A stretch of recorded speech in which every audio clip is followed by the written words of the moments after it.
नमस्कार, म टङ्क पन्त। शान्ति, समृद्धि र समानताका लागि कार्यक्रम विशेष समयमा यहाँलाई हार्दिक स्वागत छ। आदरणीय दर्शकवृन्द, आज हामी संसदमा भइरहेको गतिरोध, अर्ली इलेक्सन, संसदमा भइरहेको गतिरोधका कारणले विभिन्न महत्त्वपूर्ण विषयहरू छायामा परेको सन्दर्भ, अर्ली इलेक्सन, संवैधानिक इजलासमा थनिएका विषयहरू लगायतका विषयमा छलफल कुराकानी गर्न गइरहेका छौँ। आज हामीसँग कुराकानीका लागि अतिथि हुनुहुन्छ राष्ट्रिय सभाका सदस्य, प्रत्याशित व्यवस्थापन समितिका सभापति, संविधानविद, वरिष्ठ अधिवक्ता पनि हुनुहुन्छ रामनारायण बिडारी। यहाँलाई स्वागत छ। धन्यवाद। आराम हुनुहुन्छ? ठिक छ। के छ हालचाल? सामान्य छ। अनि राजनीतिक स्थिति त त्यति सामान्य देखिएन नि। यो राजनीतिक दल नै यसका मुख्य पात्र हुन्छन् दलीय व्यवस्थामा। हजुर। राजनीतिक दलहरूले स्थितिलाई सामान्य बनाउन नचाहेमा असामान्य हुन्छ। यसरी असामान्य किन भइरहेछ? राजनीतिक दलहरूमा तीव्र सत्ता लिप्साको कारणले यस्तो भएको हो। यो चाहे सत्तामा बसिसकेका दलहरू हुन्, चाहे सत्तामा बसिरहेका दलहरू हुन्, यी सबैले सत्ता लिप्साभन्दा ठुलो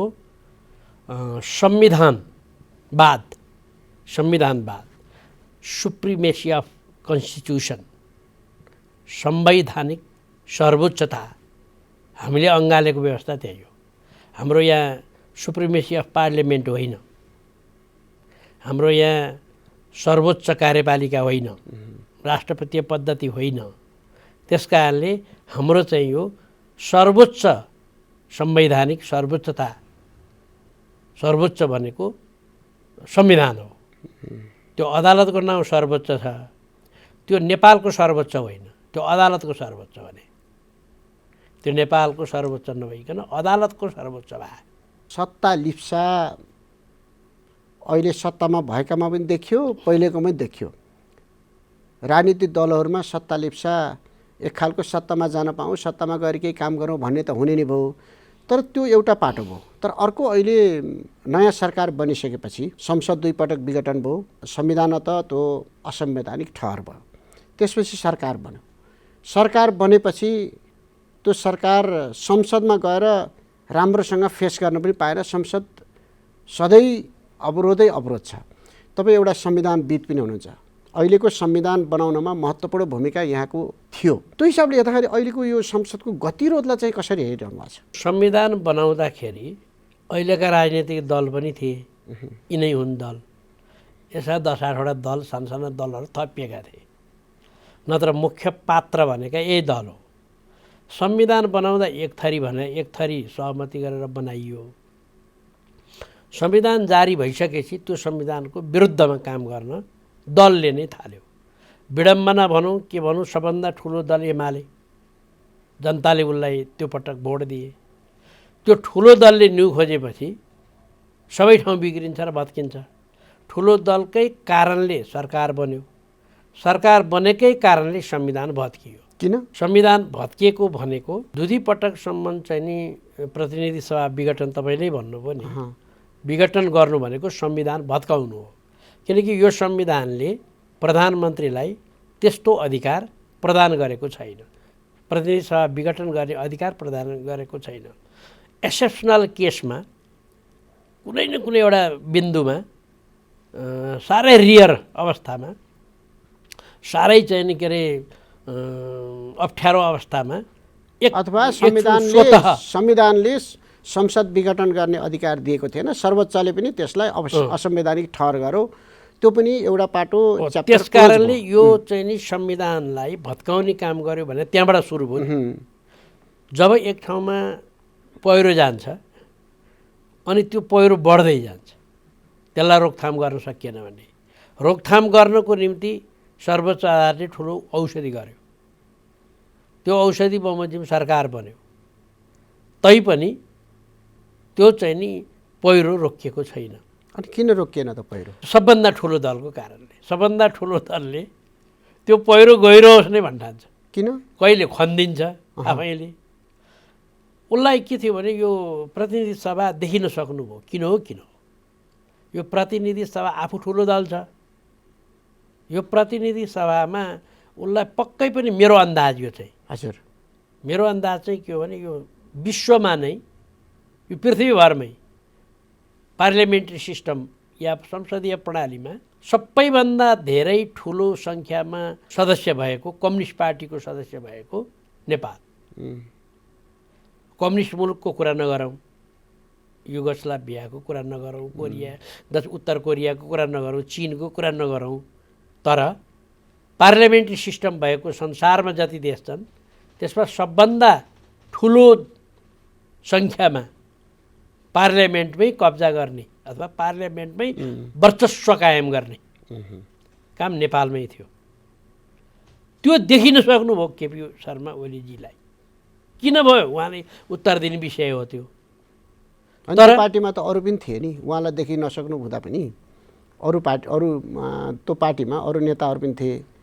होइन, अरू नेताको फरक कुरा छन्, अरू नेताको फरक कुरा छन्। अब ती नेताहरू अहिले पार्टी त हाम्रो एमाले नै हो भने तापनि उनीहरू सबै केपी शर्मा ओली हटाइ पाऊँ र शेरबहादुर देउवालाई प्रधानमन्त्री बनाइ पाऊँ भनेर सही गर्ने र राष्ट्रपतिका बुझाउने उहाँहरू नै हुनुहुन्थ्यो। त्यसकारण मैले अरूलाई भनिनँ।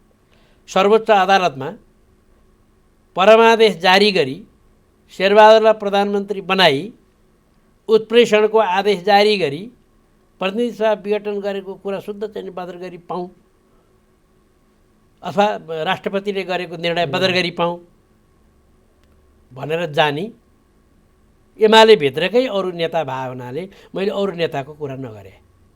मैले केपीजी, फेरि मलाई व्यक्तिगत रूपमा भन्नु छ भने केपीजीसँग मेरो कुनै पनि प्रकारको दुश्मनी हुने मेरो स्तर नि मिल्दैन। हजुर, मेरो प्रतिस्पर्धा हुने कुरो पनि छैन। उहाँसँग म दाँजिन नि सक्दिनँ। तर उहाँलाई फेस टु फेस यसै गरी कुरा गर्दा नि मैले भने तपाईँले सबभन्दा ठुलो ब्लन्डर गरेको, जानेर गरे भए अपराध, नजानेर गरेको भए त्यो ब्लन्डर हो, त्यो चाहिँ प्रतिनिधि सभा विघटन। मैले आफै नै भने, उहाँलाई भने, 1 to 1 भेटेर भने, होइन तपाईँले बुझ्नु भएको छैन भन्नुभयो उहाँले। मैले किन बुझिनँ भनेपछि यो पढे लेखेका मान्छेहरूले कुरो बुझ्दैनन्। तपाईँ पनि चाहिँ नि अलिअलि पढ्नु भएको छ, अझ तपाईँले पिएचडी गर्नुभएको भए, विदेशमा गएर पढ्नु भएको भए झन् बुझ्नुहुन्थ्यो। बुझ्नुहुन्न, किनभने त्यो गन्जागोल भएर कुरो नबुझेर अलमल्लिया हुन्छन् तिनीहरू भन्नुभयो। मैले भने तपाईँले यो गलत भनिराख्नु भएको छ, त्यसै कारणले म तपाईँको विरोधी हो, व्यक्तिगत विरोधी होइन, तपाईँको यो कामको विरोधी भने। अब यो संसद छ नि यसै गरी चल्ने हो त? त्यो पनि अब केपीजीकै हातमा पर्यो क्या। अब हेर्नुहोस्, घुमाइ फिराइ यो व्यवस्था ढाल्न नै आएको हो भने त मेरो भन्नु केही छैन। यो संविधान निष्प्रभावी बनाउन आएको भए त मेरो भन्नु केही छैन। नत्र उहाँले अहिले संसद अवरुद्ध गर्नु कुनै तुक नै छैन। किनभने संसद अवरुद्ध के को निम्ति गरे अरे भन्दा उहाँहरूको प्रमुख माग इगो, दम्भ, माधव नेपालको टिम भनौँ न। अब अहिलेको नेकपा समाजवादी पार्टी अथवा त्यो बेलाको माधव नेपालको टिम 14जना सांसदलाई कारबाही भएन, कारबाही नगरे हुनाले, ती त हामीले हटाइसके हुनाले, ती गैर सांसद भएको हुनाले, संसदबाट हटिसकेको हुनाले तिनीहरूलाई राखेर यो अधिवेशन चल्न दिन्न भन्ने उहाँको कुरा। संविधान बनाउँदा उहाँले सही गर्नुभएको छ ओलीजीले। यो कुरो विप्लवले भन्न सुहाउँछ। यो कुरो संविधानमा सही नगर्ने बरु अरू कसैले भन्न सुहाउला, ओलीजीले भन्न सुहाउँदैन। किनभने ओलीजीले के भनेर सही गर्नुभएको छ भने यदि राजनीतिक दलहरूको बिचमा वा कोही पनि व्यक्तिको बिचमा संवैधानिक व्याख्याको सम्बन्धमा विवाद भयो भने त्यसको अन्तिम व्याख्या सर्वोच्च अदालतले गर्छ भनेर सही गरे। सर्वोच्च अदालतले गरिदिइसक्यो त।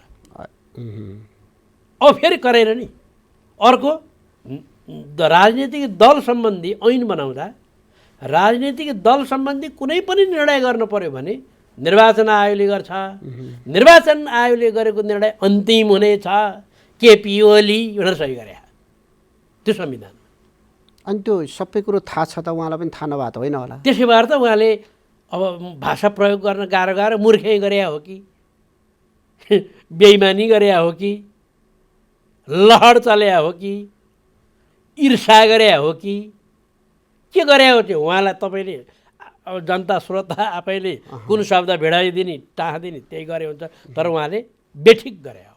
होइन उहाँ एउटा ठुलो दलको प्रमुख नेताको हैसियतले अहिले पनि व्यवस्थै ढाल्न त यहाँले शब्द प्रयोग गर्नुभयो नि, व्यवस्थै ढाल्नलाई त होइन भन्नुभयो नि, त्यस्तो पनि होला र? काम कारबाही त्यस्तो देखिन्छ। काम कारबाही एक ठाउँ मात्रै छैन उहाँको। चाहे तपाईँले ऐनहरू संशोधन गरेको कुरालाई मसिनोसँग हेर्नुहोस्। अब राजा महेन्द्रले जग्गाको हदबन्दी तोकिदिनु भयो। राजा त राजै हो नि, सामन्ती हो नि, हाम्रो त विरोधी हो नि। उनले बरु जग्गाको हदबन्दी तोकिदिए। अब अहिले हामीले पास गऱ्यौँ, त्यसमा म पनि दोषी छु। हामीले हाम्रो कुरा त राख्यौँ। मैले मेरो कुरा राखेँ, अरूले अरूको कुरा राखे पनि पास त बहुमतले गर्ने हो क्या अरे। त्यसमा मैले नोट अफ डिसेन्ट लेख्ने कुरो हुँदैन हाम्रो त्यहाँ। हुन्न भनेर भन्न पनि म सक्दिनँ सत्तारूढ दल भएकोले। अब त्यहाँ चाहिँ नि हदबन्दीभन्दा बढ्ता भएका जग्गा अब बिक्री गर्न चाह्यो भने उद्योगपतिहरूले उद्योगको नाममा राखेका सबै जग्गा बिक्री गर्न, हस्तान्तरण गर्न, स्थानान्तरण गर्न सकिनेछ भनेर ऐन बनायो।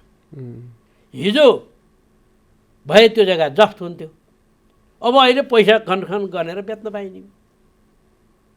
अब उहाँ प्रधानमन्त्रीबाट खुस्किने 24 घन्टा अगाडि क्याबिनेटले निर्णय गरेर कुनै के स्टेटलाई, टी स्टेटलाई, झापातिरको टी स्टेटलाई त्यो चाहिँ नि पहिलो कार्यान्वयन गरिदिनु पऱ्यो भन्ने अब छ। त यो के हो त भने ऐन बनाउँदाको विकृति। अब तपाईँ संविधान प्रयोग गर्दाको विकृतिमा संवैधानिक परिषद कस्तो राम्रो गरी बनाए। साउथ एसियामा नै यो प्रावधान पिकुलर थियो। देशको सम्पूर्ण शक्ति एकै ठाउँ बसेर अनि संवैधानिक अङ्गहरू चाहिँ नि मा नियुक्ति गर्ने। संवैधानिक अङ्ग भनेको यो 3टा अङ्गमा पर्दैन हेर्नुहोस्। हजुर। कार्यपालिका, न्यायपालिका, व्यवस्थापिका यी 3टै भन्दा अलग हो। सेपरेसन अफ पावरको सिद्धान्त अनुसार, शक्ति पृथकीकरणको सिद्धान्त अनुसार यो 3टा अङ्ग हुन्छ। यो 3टा अङ्गभन्दा बाहेकका फेरि संवैधानिक अङ्गहरू हुन्छ। त्यो संवैधानिक अङ्गको कम्पोजिसन कसरी बनाइयो त भन्दा विपक्षी दल पनि त्यहाँ रहने, व्यवस्थापिका पनि त्यहाँ रहने, कार्यपालिका पनि त्यहाँ रहने, न्यायपालिका पनि त्यहाँ रहने। यो सबैको कम्पोजिसनबाट चाहिँ नि संवैधानिक निकायहरूको गठन गर्ने। त्यति राम्रो प्रावधान। त्यसलाई पहिलोपल्ट नेपालमा चिथोरेर यसरी फालियो। आजसम्म त्यही गडबड छ। प्रधान न्यायाधीश विवादमा छन्, संवैधानिक अङ्गका प्रमुख र पदाधिकारीहरू विवादमा छन्, सब अन्योलमा परेका छन्, सबलाई अप्ठ्यारो परेको छ।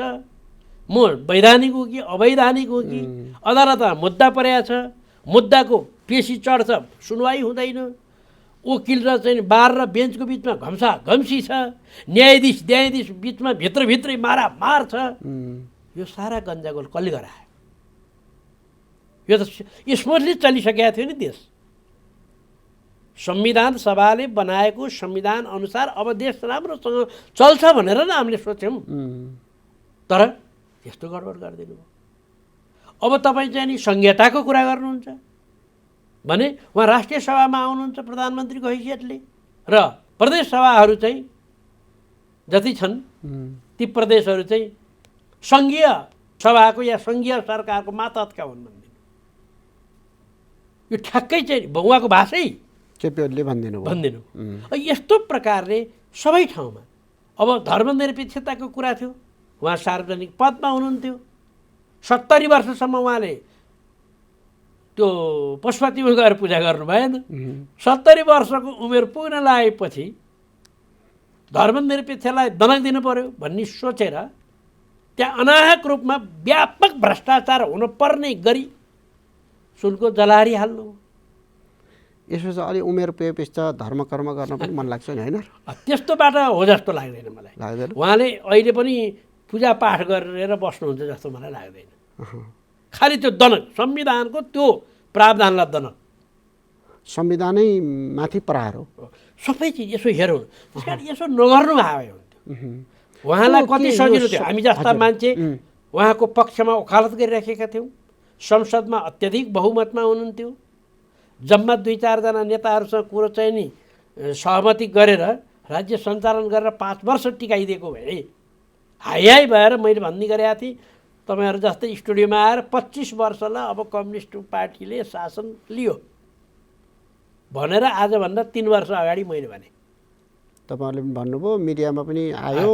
अब तर त्यसको ध्वस्तता अब उहाँले भन्नु होला प्रचण्डलाई दोष दिनु होला, माधव नेपाललाई दोष दिनु होला।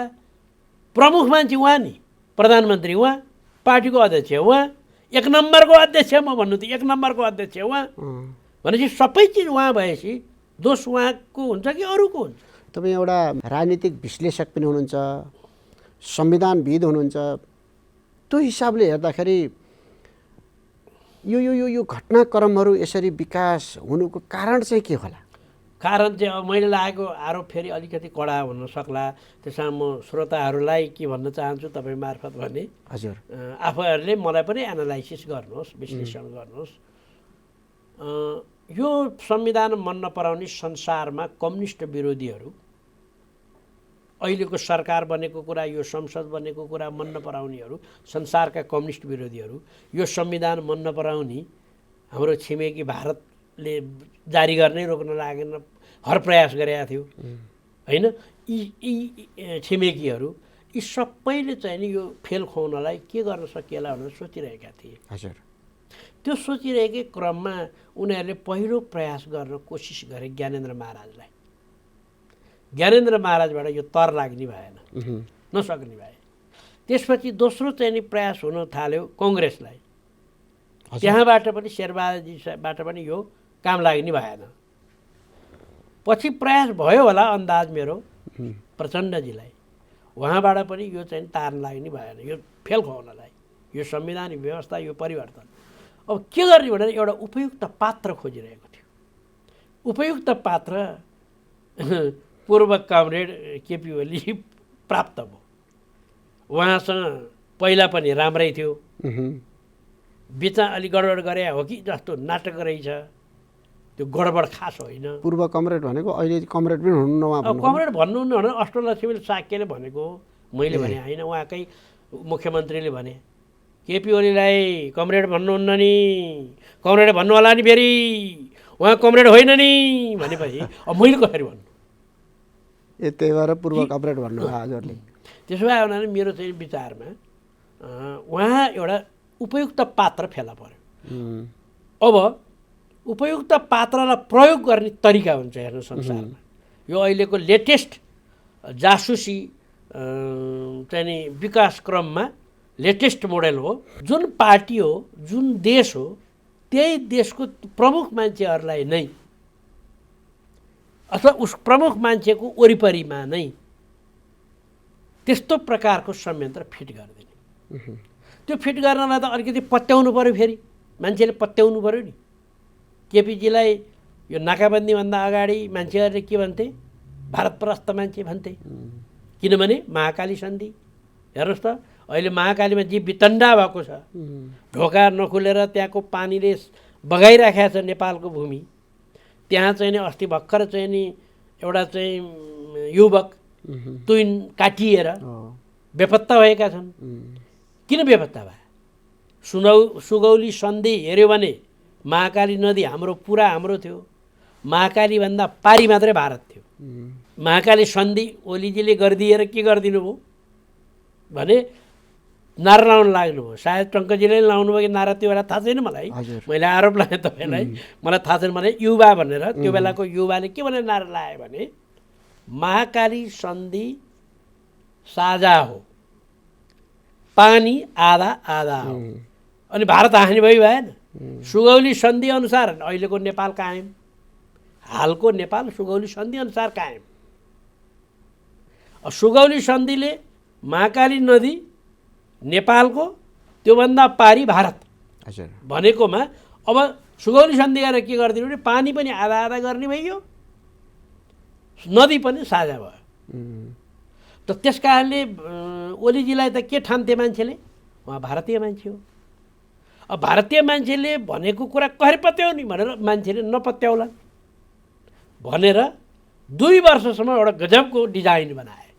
भारतको विरोध गरे जस्तो गर्ने, नाकाबन्दी नटेर्या त्यो त नेपाली जनता जम्मैले नटेर्या गर्ने। अनि त्यसो भएपछि त्यही मौका पारेर ट्वाक्क चाहिँ नि हेर्नुहोस् त त्यो महाकाली नदी, लिपुलेक, लिम्पियाधुराहरू छ नि, हजुर कालापानी क्षेत्र, त्यो कालापानी क्षेत्रमा भारतीय सेना बसेको 2018 सालबाट।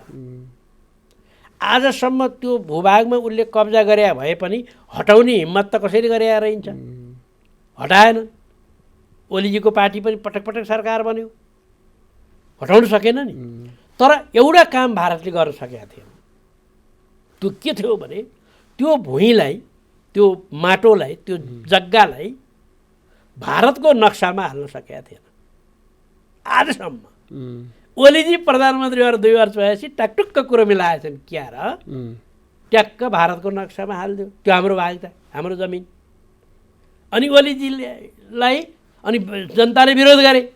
अनि ओलीजीले हो त्यो नक्सा हामी पनि बनाउँछौँ भने हाम्रो पार्टीले निर्णय गरिदियो, नेकपाले, त्यो बेलाको नेकपाले। अनि हाई हाम्रो ओली गजब रहेछन् बा लहर भने। यो चाहिँ कस्तो भन्दाखेरि तपाईँलाई आफै बोक्सी आफै झाँक्री भन्ने एउटा चलन छ नि हाम्रो उक्ति हो। यो समस्या सिर्जना गर्ने अनि समाधान गर्ने भने नाममा राष्ट्रवादी हुने। अनि त्रिभुवन राजपथ कसले बनाए? भारतले सहयोग गरिदियो नि हामीलाई। त्यसको उद्घाटन कसले गरे? महेन्द्रले। हेर्नुहोस् है कुरा। तर लिपुलेक, लिम्पियाधुराबाट चाइना जाने बाटो, मानव सरोवर जाने बाटो भारतले बनाए। कुन ठाउँमा? नेपालको भुइँमा। उद्घाटन कसले गरे? भारतीय रक्षा मन्त्रीले। कसको पाला? ओलीजीको पाला। कस्तो मिलाइदिएको छ हेर्नुहोस्, तारतम्य मिलो है। ओलीजी प्रधानमन्त्री भएकै बेलामा त्यो बाटो उद्घाटन भारतीय रक्षा मन्त्रीले गर्ने। ओलीजी प्रधानमन्त्री भएकै बेलामा नेपालको भूभाग भारतको नक्सामा हालिदिने काम गर्यो। त्यस कारणले अब यति भइसकेपछि अब राष्ट्रवादी देखाउनको निम्ति अब आजसम्म त्यो भूभाग फिर्ता ल्याउने त कुरै छोडिदिउँ, वार्तासम्म चलेको थिएन। भर्खर अहिलेको सरकार अब भित्रभित्रै होमवर्क गरिरहेछ भन्ने सुनिन्छ होइन। अब छ नि, अब यी त पृष्ठभूमि यहाँले सबै बताउनु भयो। संसदको मैले सुरुको बताएँ नि, यो सबै विषयहरू संसदमा पनि उठ्थ्यो होला। संसदमा महत्त्वपूर्ण विषयहरू उठ्न पाइरहेका छैनन्, उठिरहेको छैन। संसदै नचलेपछि उठ्ने कुरो पनि भएन। अब यो यति लामो समयसम्म गतिरोध छ, मैले अघि पनि यहाँले व्याख्या पनि गर्नुभयो। अब यो संसद के यस्तै गरी चलाउने कि स्थगित गर्ने त? होइन, संसद चलाउनु पर्छ यदि यो व्यवस्था टिकाउने हो भने, होइन। हो काम सकिएर हिउँदे अधिवेशन सक्छु, बर्खे अधिवेशन बोलाउँछु भन्न त मिल्यो। तर अहिले उहाँहरूले कस्तो ओठे जवाफ दिनुहुन्छ? माओवादीले पनि त्यहाँ बाक्सा फरे होइन पहिला संसदमा बजेटको। कतिसम्म नालायकपन छ। जेठको 15 गते संसदमा बजेट पेश गर्ने भनेर संविधानमा लेखेको छ। पहिला संविधानमा थिएन नि त्यो। अनि ओलीजीले संविधान खानको लागि के गर्नुहुन्छ? जेठको 8 गते प्रतिनिधिसभा विघटन गर्नुहुन्छ र 15 गते आफैलाई बजेट पेश गर्नुहुन्छ। अनि संविधान अनुसार भयो त। संविधानले 15 गते सङ्घीय संसदमा पेश गर्नु भने। अब तपाईँले यही प्रकारले हेर्नुभयो भने अब अहिले चाहिँ नि त्यो बेलाको संविधान फरक थियो। त्यो संविधान सभाको फरक थियो। संविधान सभाको बेला थियो, झगडा हुनु स्वाभाविक थियो संविधान बन्ने बेला।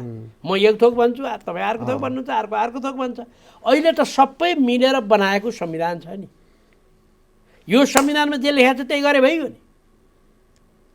किन चाहिँ प्रतिनिधि सभा विघटन गरेर 15 गते संसदमा पेश गर्नु पर्थ्यो नि त बजेट? अब अहिले अवरुद्ध गरेको कामको तुक छैन। किन तुक छैन भने सर्वोच्च अदालतले पनि अन्तरिम आदेश नदिएर निर्वाचन आयोगले गरेको निर्णयलाई रोकेन। सभामुखले गर्नुभएको निर्णयलाई पनि सर्वोच्च अदालतले अन्यथा भनेन। अनि सर्वोच्च अदालतले पनि त चाँडो निर्णय गरिदिएको भए हुन्थ्यो नि त। त्यसो भएको हुनाले सर्वोच्च आयोगले आफूले गर्ने काम त गरिदिइसक्यो त। अहिले काम गर भने काम गर्नलाई रोकिदिया भए पो नगरिदिया भन्नुहुन्थ्यो। उसले जे काम चलिरहेको छ तिमीहरू गरिरह भने न हो। अब भनिसकेपछि अब चाहिँ नि माधव नेपाल कमरेडले नेकपा समाजवादी गठन गरिसक्नुभयो, त्यसको नेता अध्यक्ष भइसक्नुभयो। अब एउटा पार्टीले कारबाही गरेको कुरा अर्को पार्टीलाई लागु हुन्छ? अब 15 दिनभित्र किन नगरे, छिट्टै भोलिपल्टै गर्न पर्थ्यो भन्ने एउटा अर्को बेतुकको कुरा छ। सुभाष नेमाङले मातृका यादवलाई माओवादीले कारबाही गर्दा 4.5 महिना लागेको थियो। यो त 13 दिन 12 दिनभित्रैमा गरेको छ त अहिलेको अग्निप्रसाद सापकोटा सभामुखले। 15 दिनसम्म उहाँले 15 दिनसम्म उहाँलाई फेरि नियम एउटै हो। सभामुख सुभाष नेमाङ हुँदा नि 15 दिनभित्र टुङ्ग्याउनुपर्छ भन्ने थियो नियमावलीमा। अहिले पनि त्यही छ। 15 दिनभित्र टुङ्ग्याउन लाग्दाखेरि निर्वाचन आयोगबाट अर्को चाहिँ नि दल खडा भएर आइसक्यो। यदि यो कुरा नमानेर सभामुखले यो पद खाली भयो रिक्त भयो भनेर सुनाइदिने हो भने अब एमाले काङ्ग्रेसलाई कारबाही गरे नि हुने भयो नि, अर्को पार्टीले गर्न पाइँदैछ। यो सबै यो राजनीतिक घटनाक्रमहरू यसरी जसरी सहज रूपमा जानुपर्थ्यो त्यसरी सहज रूपमा नगइरहेको कारणले पनि पूर्व राजा ज्ञानेन्द्रको पछिल्लो वक्तव्य त्यो खालको आएको हो कि होइन? राजालाई त चित्त दुख्नु स्वाभाविकै छ होइन। उनलाई हटाए होइन, उनको राज्य सत्ता गयो, उनले सिरपेच लाउन पाएनन् इत्यादि कुरा छन्। उनले पनि अलिक कडै वक्तव्य छ नि त अहिलेको। उनले चाहिँ नि आफ्नो कुरा भन्नु, उनलाई पनि वाक तथा प्रकाशन स्वतन्त्रता छ। त्यहाँ चाहिँ पहिला चाहिँ बरु राजालाई कानुन लाग्दैन थियो, अहिले त कानुन लाग्ने भएको छ। लाग्ने भएपछि त उनलाई अधिकार पनि पाउने भए। म राज्य चलाउँछु मलाई भोट ल्याऊ भन्न नि पाउँछन्, चुनाव लड्न पनि पाउँछन् भने।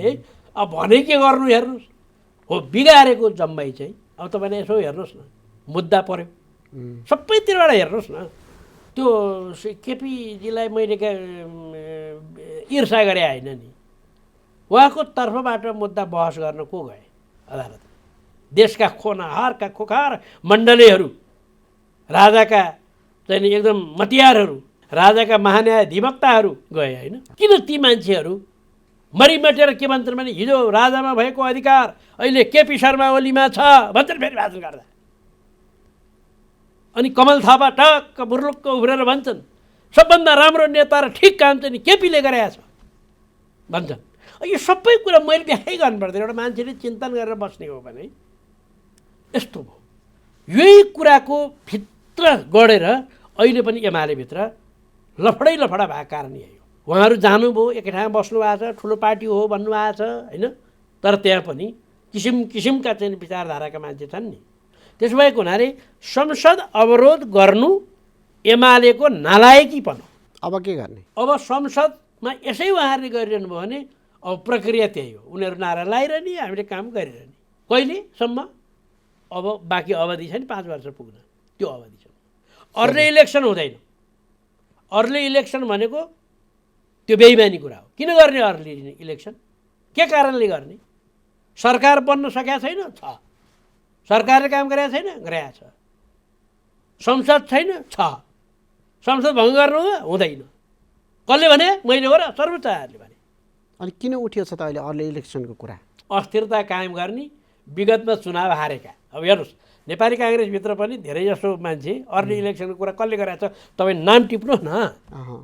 अहिले सांसद भइरहेका मान्छेले त भने होइन, प्राय कसले भन्छ? जो चुनाव हारे उनीहरूले 1.5 वर्ष अगाडि भयो भने चाँडै चुनाव होस् भन्ने हाने। स्वार्थै स्वार्थ, त्यस्तो होइन। अर्ली इलेक्सन हुँदैन। एउटा चुनाव गर्नलाई 60 अर्ब खर्च लाग्छ। होइन, एकैचोटि गर्ने भन्ने पनि छ नि, स्थानीय निकायको, प्रदेश सभाको, त्यो हुनसक्छ। तर अब त्यो गन्जागोल हुन्छ कि के छ, त्यो निर्वाचन आयोग समेतसँग अब स्टेक होल्डरहरू राजनीतिक होइन, त्यो त एकैचोटि हुनका लागि त अर्ली इलेक्सन हुनु पर्यो। किनभने स्थानीय निकायको निर्वाचन अगाडि गर्नुपर्छ, सङ्घीय निर्वाचन पछाडि गर्नुपर्छ। एकैचोटि चुनाव गर्ने प्रक्रिया गर्ने भन्न चाहिँ हुनसक्छ। अब मैले अहिले झट्ट तपाईँलाई अहिले यो अध्ययन गरिनँ, इलेक्सन स्थानीय तहको इलेक्सन भएर भने 6 महिनासम्म चाहिँ नि बढाउन सक्ने पुराना कानुनहरूमा थिए। हजुर यो अहिलेको कानुनमा चाहिँ डिस्कस भएको थियो, छलफल भएको थियो। जे होस् अर्ली इलेक्सन अहिले सम्भव छैन यहाँले भन्नु। अर्ली इलेक्सन गर्नु हुँदैन कुनै हालत। प्रधानमन्त्रीज्यूले त म गठबन्धनका दलहरूसँग यो विषयमा छलफल गर्छु भन्नु। छलफल गरेर उहाँले अर्ली इलेक्सन गर्नु हुँदैनमा पुग्नुहुन्छ। अर्ली इलेक्सन हुँदैन, गर्नु हुँदैन। कारण यो संविधानलाई धब्बा लाग्छ, जनतालाई हेपेको हुन्छ, भोटलाई मतलाई हेपेको हुन्छ। संविधान भन्छ 5-5 वर्षमा चुनाव, सनकबहादुर भन्छ 2.5 वर्ष 2.5 वर्षमा चुनाव, अनि गठबन्धनले पनि अर्ली भन्न पाइन्छ। अर्ली इलेक्सन गर्ने भएको भए त अस्ति विघटन हुँदा सदर गरेको भए हुन्थ्यो। त्यस कारणले त्यो हुँदैन, गर्नु मिल्दैन, हुँदैन, गैर संवैधानिक, गैर कानुनी, अराजनैतिक हुन्छ। त्यस कारणले अर्ली इलेक्सनको कुरा गर्नु। 1 वर्ष बाँकी छ अवधि भने त्यो बेलामा अर्ली इलेक्सनमा जानलाई संविधानले रोक्दैन भन्ने पनि छ नि, के हो? संविधानले त निर्वाचन चाहिँ नि 5-5 वर्षमा हुन्छ, प्रदेश सभाको चाहिँ नि कार्यकाल 5-5 वर्षको हुन्छ भन्यो। अब 4 वर्ष चुनाव गर्ने भनेर केमा लेखेको हुन्छ? संविधानले त्यसो भन्छ। संविधानले रोक्दैन भनेको कुरा नि गलत हो। अर्ली इलेक्सन गर्नलाई एउटै कारणले अर्ली इलेक्सन के अरे चाँडै चुनाव हुने हो। चाँडै चुनाव गर्ने भनेको चाहिँ एउटै कारण हो कि संसदले सरकार बनाउन सकेन, प्रधानमन्त्री नियुक्त गर्न वा चयन गर्न सकेन भने मात्रै हो। त्यो प्रधानमन्त्रीले विघटन गर्ने होइन, त्यो संसद स्वतः विघटनमा जस्तो हुन्छ। अब विघटन कसरी हुन्छ त, जनताले कसरी थाहा पाउँछन् त भन्ने कुराको सम्बोधन गर्नलाई प्रधानमन्त्रीले राष्ट्रपतिका सिफारिस गर्ने भने। हजुर। अब प्रधानमन्त्री बनाउन सकेन संसदले, यो संसदले, त्यस कारणले चाहिँ नि विघटन गर्ने कुरा चाहिँ नि विघटित हुने भयो। संसद काम गर्न नसकेर, प्रधानमन्त्री बनाउन नसकेर, त्यस कारण तपाईँले जनतालाई भनिदिनु पर्यो भने अब राष्ट्रपतिलाई। यो एमसिसी के हुन्छ नि? एमसिसी त संशोधन गरेर पास गर्ने भन्ने पनि कुरा छ नि। त्यसमा झलनाथ खनालजीको आयोग के अरे त्यो कार्यदल बनाएको थियो नि, ओलीजीले बनाए। त्यो कार्यदलले भनेको कुरा ओलीजीले नि मान्नु पर्यो। संशोधन गरेमा त हुने भयो नि। संशोधन गरे हुन्छ, तर संशोधन गरेन भने यो चाहिँ नि जस्तो मेरो चाहिँ त्यसमा अलिक फरक कुरा थियो, मैले संसदमा नि बोलिसकेँ। यो संसदमा ओलीजीले किन पेस गरे? ओलीजीले स्पष्टीकरण त्यहाँ दिनु पर्यो। यस्तो प्रकारको अनुदान हाम्रो देशले सबै अनुदानबाट बनाएन हो। अहिलेसम्म कुनै पनि अनुदान संसदमा पेश भएको छैन। चाहे चीनले दिएको विकास अनुदान होस्, चाहे भारतले दिएको विकास अनुदान होस्, चाहे अमेरिकाले दिएको विकास अनुदान होस्। हाम्रो त्यो बेलाको अर्थमन्त्री, अहिलेको चाहिँ सञ्चार मन्त्री कार्कीजीले सही गर्दा पनि यो संसदबाट पास हुनुपर्छ भनेको थिएन। त्यति मात्रै नभएर त्यो बेलामा आइपिएस पनि थिएन, इन्डो पेसिफिक आउनुपर्ने विषय थिएन यसको मतलब हैन त। त्यो किन ल्याउन खोज्यो? एउटा शङ्काको विषय त्यो हो। गर्न नपर्ने काम किन गर्न खोज्यो? किन त्यो थप्यो? यो संसदबाट पास हुनुपर्छ भने त्यही एग्रिमेन्टमा लेखेको छैन। तर पनि अब संसदमा आइसक्यो नि त। अनि त ओलीजीले जवाफ दिनु पर्यो। संसदमा पेस गर्ने त ओलीजी हो। उहाँले मैले केही गरेको छैन, बरु काङ्ग्रेस र माओवादीले चाहिँ गरे हो यो प्रक्रिया, त उहाँले संसदमा किन ल्याउनु? एउटा त्यो हो। अनि यो सम्झौता हुँदाखेरि आइपिएसलाई यसरी उछालेको थिएन अमेरिकाले, इन्डो पेसिफिक स्ट्राटेजीलाई यसरी उछालेको थिएन। यो थप्यो। अब यो त्यो एग्रिमेन्ट पढ्दा आइपिएसमा यो पर्दैन, जोडिँदैन। तर आन्तरिक करस्पोन्डेन्स जे गरे नि यो एग्रिमेन्ट अन्तर्गत, त्यसमा चाहिँ आइपिएस जोडिन्छ र अमेरिका पनि हो भन्छ। हामीले अब यसरी बुझ्दा पनि भयो, यथास्थितिमा नभए पनि संशोधन गरेर गयो भने चाहिँ सम्भावना, संशोधन गरेर गयो भने पास गर्न सकिन्छ। पास गर्न त पर्दैन, त्यो खालि अथवा संसदमा आइसक्यो नि त, पेस मात्रै हुने हो। संसदमा आइसक्यो, संसदमा आइसक्यो हुनाले एक खालको संसदले नभनुन्जेल यो एक्टिभ हुन्छ। अनुमोदन गरिरहनु पनि पर्दैन। किन हाम्रो संविधानले अनुमोदन गर्ने एग्रिमेन्टै होइन यो। अनि संसदमा पेश गर्दैछ अहिले एक्टिभ चाहिँ छैन नि त छ र एक्टिभ त विरोध आयो विरोध तर आएको केही हुनाले मान्छे त्यसो भन्छन् यो काम भइरहेछ कार्यालय छ खर्च भइरहेछ भनिरहेछ नि त। भनेपछि त यो विरोध भएको कारणले अलि एक्टिभ छैन भन्नु पर्यो नभए अनुमोदन गरिरहनु पर्दैन त्यसकारणले महत्त्वपूर्ण कोर्सहरूमा मिलेको अब अवस्था छ। अब यो संविधान बनिसकेपछि चाहिँ प्रतिस्पर्धा गर्ने भन्ने हाम्रो कुरा हो काङ्ग्रेसको कुरा हो विपक्षी विहीन हुँदैन है संसदीय प्रणाली। त्यसकारणले काङ्ग्रेस र कम्युनिस्ट चाहिँ छुट्टा छुट्टै मोर्चाबाट चुनाव लड्छन् पार्टीबाट भनेको ठिक हो तर फेरि क्राइसिस आयो। यो क्राइसिसलाई म्यानेज गर्नुको निम्ति एक निर्वाचन पनि अझै एक निर्वाचन मिलेर जानुपर्छ भन्ने छ मिलेर जानुपर्छ भनेर काङ्ग्रेसका नेताले नि बुझिहालेका छन्। त्यसकारण यसरी मिलेर जाँदा एउटा दुईवटा कुरा चाहिँ नमिल्न सक्ने कुरा चाहिँ के भने मिल्दाखेरि त काङ्ग्रेसले पनि 165 सिटैमा उठाउन नपाउने भयो कमिसनरले नपाउने भए केही ठाउँमा मिल्ने अनि त्यसो भए हुनाले सिट त घट्ने भयो अनि त्यसमा अलिकति लफडा पर्छ कि भन्ने मान्छेको अन्दाज हो। अब हामी अन्तिमतिर आइसकेका छौँ। यो संवैधानिक इजलासमा जुन मुद्दाहरू छन् नि यो अड्के कहिले सहमति बार र बेन्च बिच सहमति भयो भन्ने छ कहिले के भयो भन्ने छ तर विषयहरू अड्के छन्। यो किन यस्तो भइरहेछ? अब यो न्यायपालिका मैले अघि सुरुमै भने हजुर यो अस्तव्यस्तताको कारक ओलीजी हो भने नि सुरुमै भने नि अब प्रधान न्यायाधीशले मैले भागभण्डा खोजेको होइन भनेर स्टेटमेन्ट पनि दिए सर्वोच्चले पनि भन्यो देउबाजीले नि भन्नुभयो तर मान्छेले पत्याएन।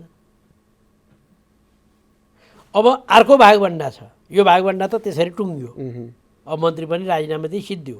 मैले सुरुमै भनेको थिएँ यो गर्नु हुँदैन गैर सांसदलाई सांसद नभएको मान्छेलाई मन्त्री नबनाऊ।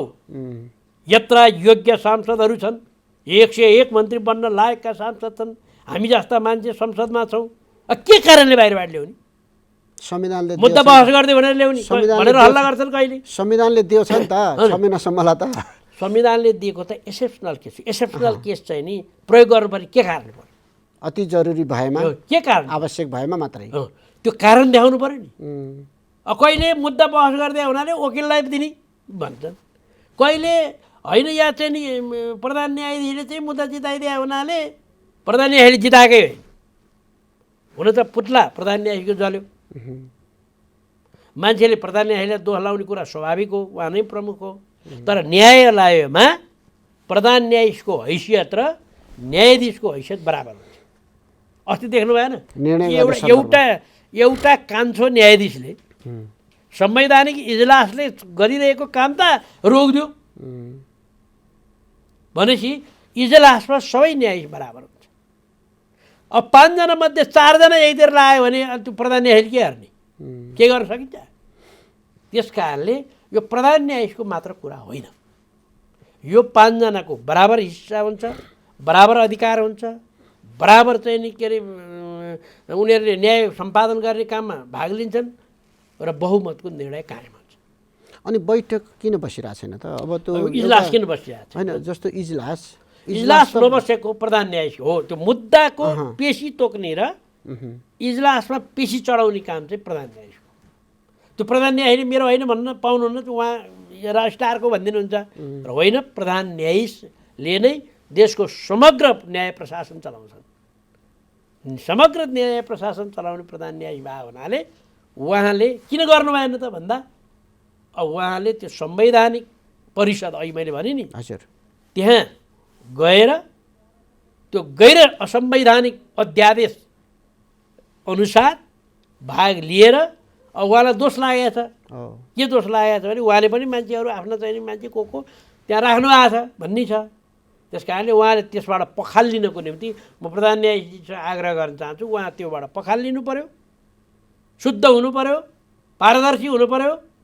मैले त पहिल्यै भनिसकेको छु उहाँ बिदा भइदिनु पर्यो कायम मुकायम चाहिँ प्रधान न्यायाधीश बनेर यो मुद्दा अब जे गर्छन् अरू न्यायाधीशले गर्नु। यो त बार र बेन्च बिचमा सहमति पनि भएको नि भएको फेरि अलमल गरे त्यहाँ अघि मैले एउटा न्यायाधीश कान्छो न्यायाधीश भनिन हो एउटा न्यायाधीश कान्छो न्यायाधीशको एउटा आदेश आयो त्यसले फेरि गडबड भयो। यो सहमति भएको त त्यो आदेशपछि नै हो नि। आदेश अगाडि पनि हो, अगाडि पछाडि चाहिँ नि अब चाहिँ नि बेन्च बस्छु चाहिँ भने हो, फेरि बेन्च बस्नु भएको छैन होइन। त्यस कारण मैले भन्दैछु त प्रधान न्यायाधीशले यहाँ विवेक पुर्याउनु पर्यो। प्रधान न्यायाधीश विवादरहित हुनु पर्यो। हजुर, अरू विवादित हुन् तर न्यायालय विवाद हुनु भएन। न्यायालय अहिले त सबभन्दा बढी विवादको हो, केन्द्र त्यही भनेको न्यायालय त्यो कारण संवैधानिक परिषदको चाहिँ नि छेदविच्छेद ओलीजीले गर्नुभयो। जानी नजानी प्रधान न्यायाधीश अब बैठकमा त जानुभयो, तर बैठकमा गएपछि उहाँले अहिले मुद्दा परिसकेपछि चाहिँ अब म त्यसो भए बिदा बस्छु भन्नुपर्छ भन्ने थियो। मैले भनेकै त्यही हो। अर्को पनि उपाय थियो उहाँको। हजुर, 5 जनाको इजलास हुन्छ, मैले अघि भनिहालेँ। म यो विषयमा मेरो भर्डिक्ट दिन्न, 4 जनाले जे भन्छन् त्यही सदर भनेर बस्नु पनि सक्नु। बस्न पनि यो मिल्छ। ओपन पहिल्यै भन्नुपर्छ, फेरि दोहोरो कुरा नि छ। ए उहाँकै नेतृत्वमा बसेर तर यो हाम्रो चाहिँ नि विधिशास्त्रीय दृष्टिकोणले स्वार्थबाजिने कुरामा आफू बस्नु हुँदैन भन्ने छ। त्यस कारण पहिलो कुरा उहाँले बिदा लिइदिएको राम्रो हो। होइन म बिदा लिन्न भन्नुहुन्छ भने पनि म यसमा आफ्नो ओपिनियन दिन्न, किनकि म यसमा स्वार्थबाजिएको छ, किनकि म त्यो निर्णयमा छु। यति भने भयो नि, अन्त इमान भयो नि। अनि 4 जनाले जे भन्छन् भन्छन्। त यति पनि नगरिकन त्यो अड्काएर राखेको चाहिँ गलत छ। यसरी अड्काएर राख्दाखेरि चाहिँ नि देशको संवैधानिक अङ्गहरूले काम गर्न सकिराखेका छैन, अवरुद्ध भएको छ।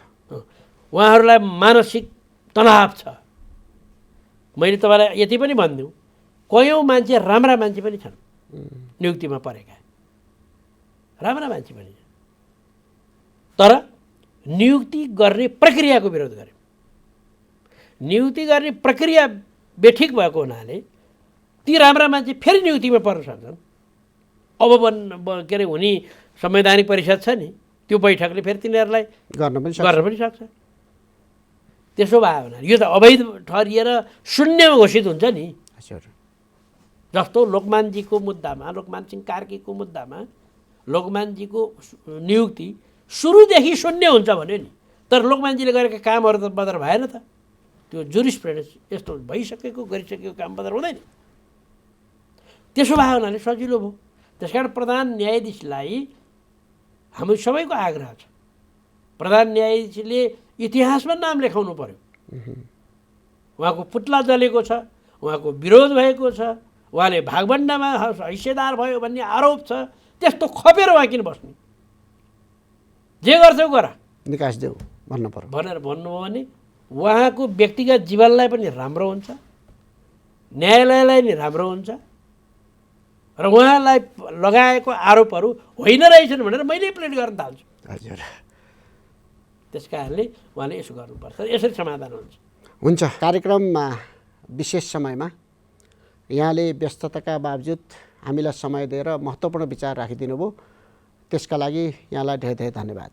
मेरो पनि तपाईँसहित सम्पूर्ण दर्शकहरूलाई नमस्कार। आदरणीय दर्शकवृन्द, कार्यक्रम विशेष समयमा आज हामीले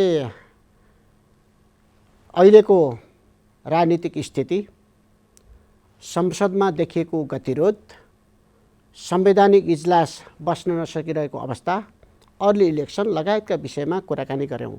कुराकानीका लागि हामीसँग अतिथि हुनुहुन्थ्यो राष्ट्रिय सभाका सदस्य र राष्ट्रिय सभामा प्रत्यादित व्यवस्थापन समितिका सभापति समेत रहनुभएका संविधानविद वरिष्ठ अधिवक्ता रामनारायण बिरारी। कार्यक्रमको निर्धारित समय पनि सकिएको छ। म टङ्कपन्त पनि बिदा हुन्छु। नमस्कार।